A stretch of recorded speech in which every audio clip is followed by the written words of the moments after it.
Hi Bold Bakers! We make our own ice cream here on Bigger Bolder Baking, so it only makes sense that we make our own homemade ice cream cones too. And the best thing is you do not need any kind of special kitchen equipment or waffle cone machine. So we're going to start out by making the batter for our cones. Into a bowl we're going to add in some sugar, egg whites, milk, vanilla extract and a pinch of salt. And then just whisk these ingredients together. To this mix we're going to add in some sifted flour. Make sure it's sifted because it makes it nice and light.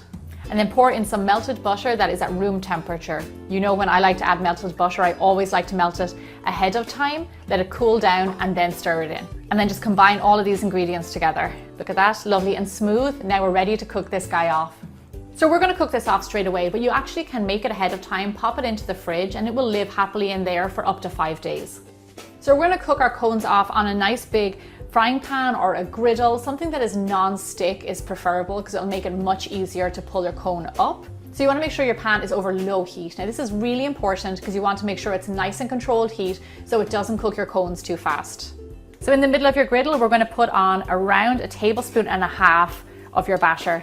And then nice and quickly, this is why it's important to have all of your equipment ready.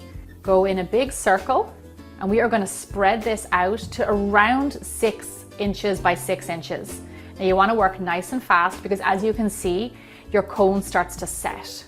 Now all we're going to do is just let this sit here and cook and you're going to start to see it go brown around the edges. The one thing I don't want you to do is go in with your spatula and start digging it up. Let it sit there, bake, and you'll know when it's time to flip it. Okay, so it's been around like maybe 4 minutes or so and you'll see it start to turn brown. Very gently with a thin edge spatula, we're going to go in. Let's have a look. Okay, it's a nice color underneath. I'm going to start to pry this up. Now, easy does it here because you don't want to rip your cone. Okay, great. Flip it over. This looks fantastic. We're just going to give it way less time over here, like maybe a minute or so. Okay, so the other side has gotten some color. Now, this is the really important part where you move fast.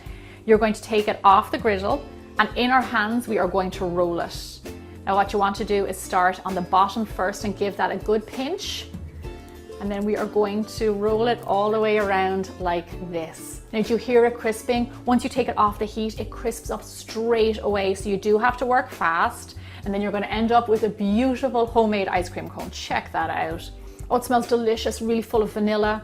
So once you have your shape, you can put it on a tray, let it go cold, hang out, and you can continue cooking off the rest of your batter. In no time at all, you will have gorgeous homemade ice cream cones. However, we want to make these guys extra big and bold, and I'm going to dip them in some lovely melted chocolate. And of course, as always, add on some sprinkles on top. Or you can even add on some toasted nuts. Those work really well too. If you think the hole is too big on the bottom of your cone, there is an easy solution. You're going to dip it in some chocolate. Let that set, and then no ice cream will come out the bottom. Once your ice cream cones are set, you can scoop in some ice cream. Okay, so you have to admit it does not get much better than a homemade ice cream cone filled with homemade ice cream.